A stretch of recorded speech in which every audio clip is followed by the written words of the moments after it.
A pleasure to me all at last. Welcome once again to films I'm willing to talk about again. So, that was a pretty long run I did talking a bit about the first Michael Bay Transformers film. But you know what though? Why don't we do a little less of an elaborate job here and just be a little more on the precise yet simple treatment? Well, appropriately so, we're going to talk more about the sequels to Transformers 2007. Like I've mentioned before though, I've talked a bit about The Last Knight, so that won't really be included here.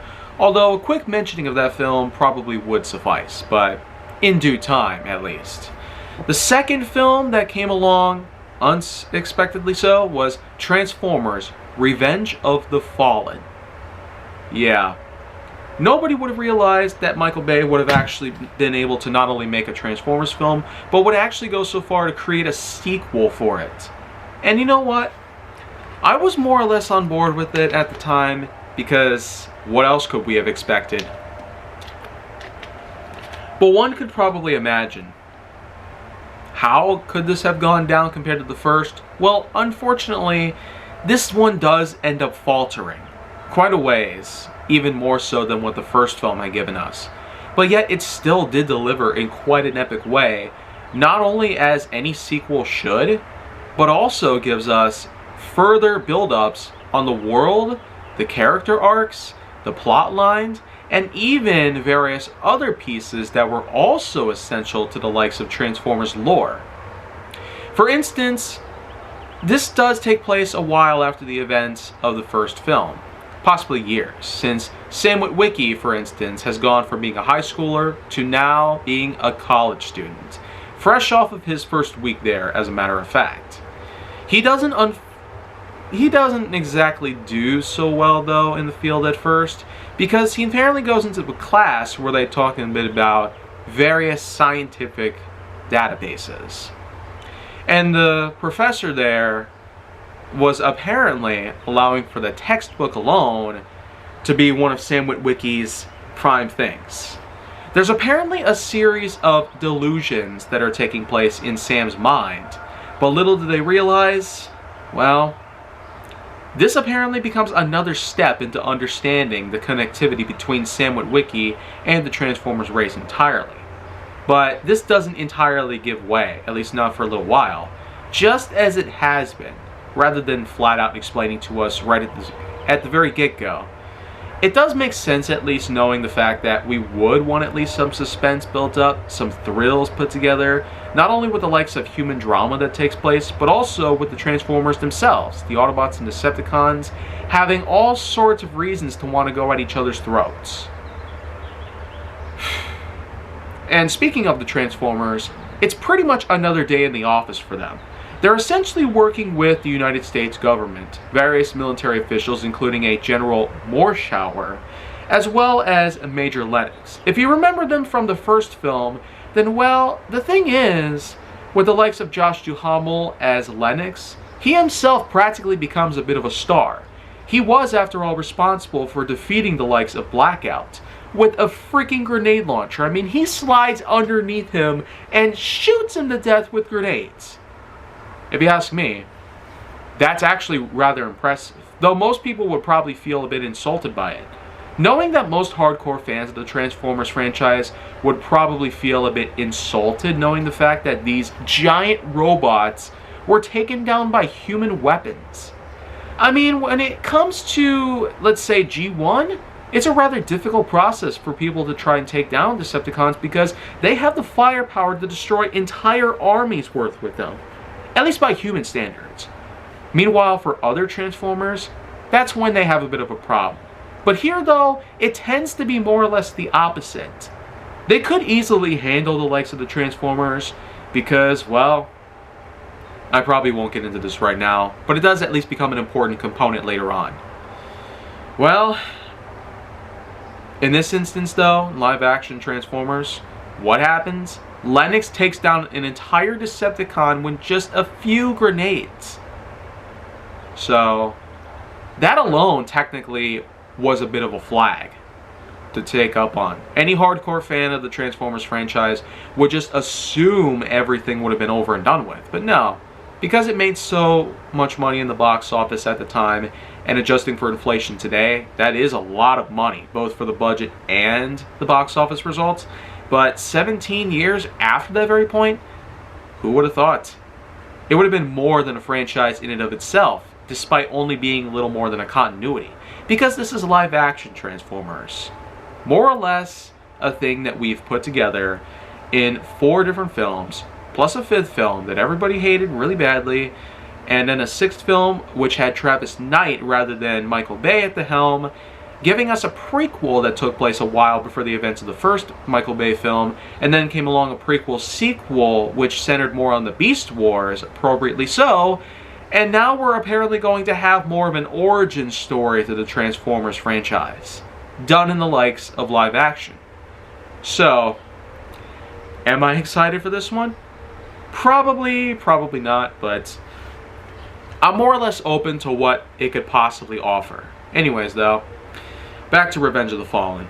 Sam Witwicky, again, he gets kicked out of class after blurting out in front of the entire room and practically making his professor look like garbage. After some explanations about Albert Einstein and whatnot, he apparently reads through an entire textbook, and basically this kind of knowledge just all of a sudden appears in him where he needs to explain to everybody about various falsified info and whatnot that a lot of people have been told over the years. Granted, it's not revealed why this is happening to him or anyone really, but the details don't come by until later in the film. Meanwhile, for the rest of the Transformers, eventually they do end up meeting with each other again for the first time in a while, and it eventually boils down to a bit of a phenomenon. A phenomenon that not only involves the Allspark, the same device that was planted in Megatron's chest, instantly killing him, but it apparently brings up a whole new threat that is pretty much looming around. Meanwhile, what goes on with the Decepticons? Well, first of all, a majority of them have retreated after Megatron's defeat in the first film. But little did they realize, well, Megatron could actually be brought back. But with a certain device. Yes, a certain device that is apparently able to bring back Megatron. Yeah, and basically this is where we're introduced to one of Soundwave's minions known as Ravage. So, unlike with the first movie, which basically focused on a character known as Frenzy, here we have another infiltration thing that takes place with a character known as Ravage. Both of whom are in fact the likes of Soundwave's minions. And in fact, there actually is a giant satellite orbiting above Earth whom is in fact Soundwave. Because it is in fact revealed almost entirely, nearly right from the get-go, as a matter of fact. Because it has a face, can talk, and is basically sending down small minions. So, much like how G1 Soundwave is able to transport minions around in his body and eventually administer them at will with the ease of a single button, we basically have small capsules that crash down on the Earth, thereby allowing these smaller Decepticons to infiltrate bases and retrieve certain items. So like how Frenzy was able to attempt to grab the Allspark in the first film, well, here we have Ravage going after a certain device, just the same as what we saw before then. This device is gathered by the Decepticons, whom eventually meet up in a certain point in the ocean where Megatron's body was dropped and guarded very well by the United States Coast Guard, hopefully in an effort to prevent anything from happening to it. But whoa man, they kind of had a bit of a misjudgment. The Decepticons dive into the water, insert the device into Megatron's chest, and then boom! He comes back to life. So, this definitely does pave the way for us to basically have Megatron at the helm once again as the main antagonist. But, well, Megatron, first of all, flies out of the water, heads up into space, and apparently goes all the way back to Cybertron, the very same home that the Transformers originated from. The very same home that was pretty much left in a deserted wasteland kind of state, all because the Allspark was the only answer that would have been able to bring it all back. But because the cube was shoved into Megatron and killed him, there was really no reason at all. Megatron eventually reunites with Starscream, they get into some arguments, and eventually there comes another character known by the name of The Fallen, whom, fun fact, was voiced by Tony Todd, the same man who was able to convey an impressive Candyman motion towards us in the 90s. Except this was much later. And interestingly enough, the same Tony Todd would also make an appearance for a while in Transformers Prime, which was basically the best thing we might have had in Transformers TV shows, at least in a long time. So, that's basically some good trivia for you. But anyways, the Fallen comes up with a new plan. Without the Allspark, the planet itself would basically just be mere ashes. However, they come up with a plan to try and search for another object known as the Matrix of Leadership. So not only do we have the Allspark, but now we have the Matrix of Leadership. So this is another instance where they're actually getting even closer to what G1 had given us. Or more importantly, how on earth did leadership truly come by Optimus Prime standards? Well, this is not entirely like how the Matrix of Leadership was handled, though, in the 1986 film, but instead, this was an object that was actually on Earth for a long time. A part of ancient history, as a matter of fact. There's a lot of digging around, there's a lot of talking going on, there's a lot of all sorts of things that would be kind of boring at first. New characters come around, Bumblebee is brought around once again, and unlike what happened at the end of the first film where he was able to actually communicate by his own verbal communications device again, is once again made silent. Like, wow. What a way to turn things around and go beyond square one. I mean, like, it's further back from square one, if you know what I mean. But again, what is the point? If you can't have Bumblebee speak, why even have him? I mean, it just makes as much sense to just kill Jazz right off the bat. Because first of all, he was an essential character in G1 just the same. Very essential. In many different ways, at least. Not only because of his voice by Scatman Crothers, but also his way of conveying style as a unique way to express himself. He was a form of subtlety in G1, but in these films, he's treated like a freaking insect. Gets stomped like a beetle by Megatron. Or in this case, ripped in half. So it makes you wonder, what the heck is going to happen next? Well, I mean, another earlier scene that takes place involves 3 motorcycles chasing down an Audi R8. Basically, they're known as the RC Sisters. And for the Audi, it's another original Decepticon known by the name of Sideways, who is basically pursued not only by the 3 RC Sisters, but also by Optimus and a few others. They're all in pursuit of a giant Decepticon, just the same as with Sideways, and while Sideways is easily taken out, the larger Decepticon, whom turns out to be a Constructicon, apparently was much difficult to take down. But once he is, well, it all boils down to what could possibly happen next. Like I've said though, Sam Witwicky's little blurt out in a college dorm was entirely predictable. But just as we would realize, it all has connectivity to that of the Allspark. The kind of thought process and knowledge that he's gotten, it's all just an impressive mix-up if you think about it. But the real terror pretty much begins at this point in the film. A new girlfriend is found, Sam and her make out. She turns out to be a robot herself, possibly Decepticon oriented. Sam makes a run for it along with some others. They try to escape in a car, but is eventually carried away by another helicopter character whom thankfully isn't Blackout, because that would not have made any sense at all, but instead it's another one named Grindor. He carries them away, drops them in an abandoned building where the Decepticons all surround them, and Sam is basically held down by the likes of Megatron and eventually is administered a small worm-like device. It crawls around in his body and basically retrieves this kind of information that was implanted in his brain from the Allspark. It turns out this is actually a secret as to the many pieces of fortune and wisdom that is outlined from the Matrix of Leadership itself. So, I guess that helps to make sense as to why the Matrix of Leadership was necessary, just as The Fallen told us about earlier. But the thing is, its location was actually located in the desert, out near Africa. Yeah, the desert, pyramids, and whatnot. It all basically points back to when Scorponok first showed up in the first film in the country of Qatar. So, essentially speaking, they generally have to go back to that exact area in order to find the secrets of the Matrix of Leadership. But more importantly, comes along an epic battle, one that truly was for the ages.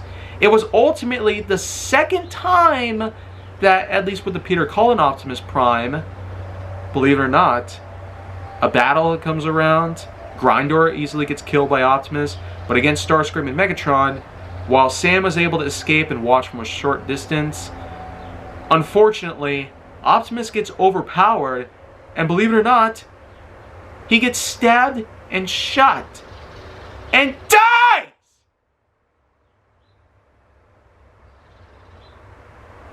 Wow. So Optimus Prime is dead?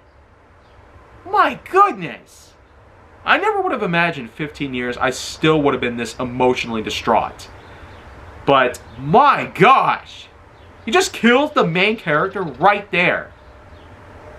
Granted, it's an emotional piece, but it's still insane. They just go and flat out kill Optimus Prime in less than 1 hour of the film. Like, are you serious? That's like if Spider-Man would have been killed by Green Goblin or Doc Ock or even Sandman or Venom, which almost happened, but thankfully didn't. They were smart about that stuff. Meanwhile, Optimus just dies. Tell me if that makes any sense. Glad we're living in simpler times where people learn from these kind of stupid ideas and these mistakes that were made many years ago. I don't know if I could continue from here because it is just insane. I was beyond shocked. Every single time I watch Revenge of the Fallen, it just has no rhyme or reason. But hey, at least we now get to the part that's important. The search for the Matrix of Leadership. Because now we have an excuse to finally have it. Apparently they would plan on using it to bring Optimus Prime to life after his death right then and there. I mean, that's actually a good plan. They want to use the Matrix of Leadership to bring him back, whereas in G1, what did that do? It stayed in Prime's chest until he had to pass it off to Ultra Magnus, which obviously didn't work out too well because he wasn't very much aware of how it worked and how it was capable of being used to destroy Unicron, but hey, that's why we learned our lessons with Hot Rod / Rodimus Prime. Anyways though, the desert and the Egyptian pyramids and whatnot, Qatar and all that stuff, they all come around, the Matrix is found, the Decepticons converge onto Sam, another fight breaks out between the likes of the Autobots and Decepticons, including with newer characters joining in on the ranks. Not just the RC sisters are found, but also Ironhide, Ratchet, another newer character named Sideswipe, and various others. Of course, Prime isn't there because he died, but what happens then? They come across another new character known as Jetfire. Basically, kind of like with Skyfire from the original, except in this case, he's an old man in the form of an SR-71 Blackbird. It has a Decepticon symbol branded on him, so it basically is like Skyfire from the original, but is known as Jetfire for some reason. And Jetfire would pretty much become the namesake for the character from here on out. Of course, he still brandished the Decepticon symbol until having it switched to Autobot, but unfortunately in this film, that never ends up happening. The Decepticon insignia stays on him the entire time, but he still does come out with good intentions and even some helpful advice on what they can do to save their fallen leader. And what it goes on from here on out is just craziness. Meteors come down in the form of other Decepticons. Then the Decepticons would eventually come on together with a whole construction crew full of them and merge to become the almighty Devastator. Wow. So, That alone is just impressive. Devastator was a formidable opponent in G1, and in this instance, we basically have more or less a similar thing that takes place. Of course, with lots of other characters to work with, I'd probably be here all day, so we'll just simply go at it by saying Sam Witwicky is thought to be dead after Megatron puts a shot in his direction, causing him to fly and get unconscious. Now apparently, deep inside him, in his mind, he apparently sees ancient leaders. Perhaps it's probably from all that Allspark data that was implanted in his brain, but whatever the case, Sam sees them, is given a lot of motivation to finally regain consciousness. And while it may be a hopeful piece, it still is at least far from over. Because what do they have to do? They have to get that Matrix into Optimus stat. Thankfully they managed to do so, and when Optimus wakes up, what goes on? Jetfire sacrifices himself by ripping his own heart out, or Spark in this case. Basically allows Optimus Prime to get a hold of that stuff, thanks to the addition of Jolt, another Autobot character that was just randomly put in there. Optimus uses Jetfire's parts to defeat Megatron and Starscream, and even the Fallen, with pretty much no issue. So this is technically more of what it's supposed to be like. Yet, it's still a bit on the bittersweet side, if you ask me, because what kind of purpose would I possibly see in a sequel to a movie that already has a notable amount of mistakes put into them? Well, you know what? It's probably nothing too bad, I would say. With Transformers Revenge of the Fallen, I would not at all go so far to say that it's better than the original. It still has a lot of memories attached to it, both good and bad. But man, the killing of Optimus Prime in this condition was just an overkill right there. Not just as a way to kill off the main character, but it probably would have been more than enough to kill off an entire franchise. I mean, was this a desperation call that they just put together right out of the bat? Well, whatever the case, the movie ends once again in a similar fashion to what the first film gave us. It's a different Linkin Park song called New Divide, and unlike with the first film, What I've Done was part of one of their albums, but in this instance, New Divide would become a standalone thing for Linkin Park in 2009. That is until 2010, when would come along A Thousand Suns, which I will refer to that in the next installment of Transformers. And more importantly, with films I'm willing to talk about again, we still got a bit of a ways to go when it comes to Transformers films, but I'm hoping that you stick with me, because I will have lots to say about Dark of the Moon and Age of Extinction. And be warned though, I probably won't be as confident or as optimistic as I was with either this or the last film. Because it sure has a lot of feels to it that I feel like would not have been loved upon. Just like with the movies themselves, I probably will have lots to say, much more honestly, and much more on the distraught side. So, do be warned on that part. But anyways, I will see you again. Make sure to like, subscribe, comment, follow me wherever you can find me, and stay on the Hollywood side to see more.